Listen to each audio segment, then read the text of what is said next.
All right, so the second horseman of the Gottman horsemen of relationship killers, remember, it was contempt. And when you have contempt for somebody, it looks a little like disgust, like, I can't believe that this person is with me, kind of thing.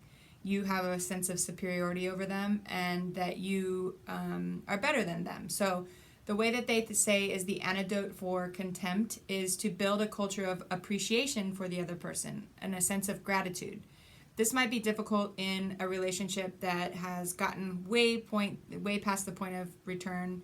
But if you remember when you first started being together, you really did have a sense of appreciation and gratitude for the other person during that dating time. So bringing that back into the relationship might be a little bit difficult, but it is the way to heal and repair contempt, is to finding some gratitude and some appreciation in their behaviors. So if they bring in the trash, you make sure you let them know, thank you for bringing in the trash, and you have a sense of appreciation and gratitude. So that's the second antidote to the second horseman of relationship killers, which is contempt.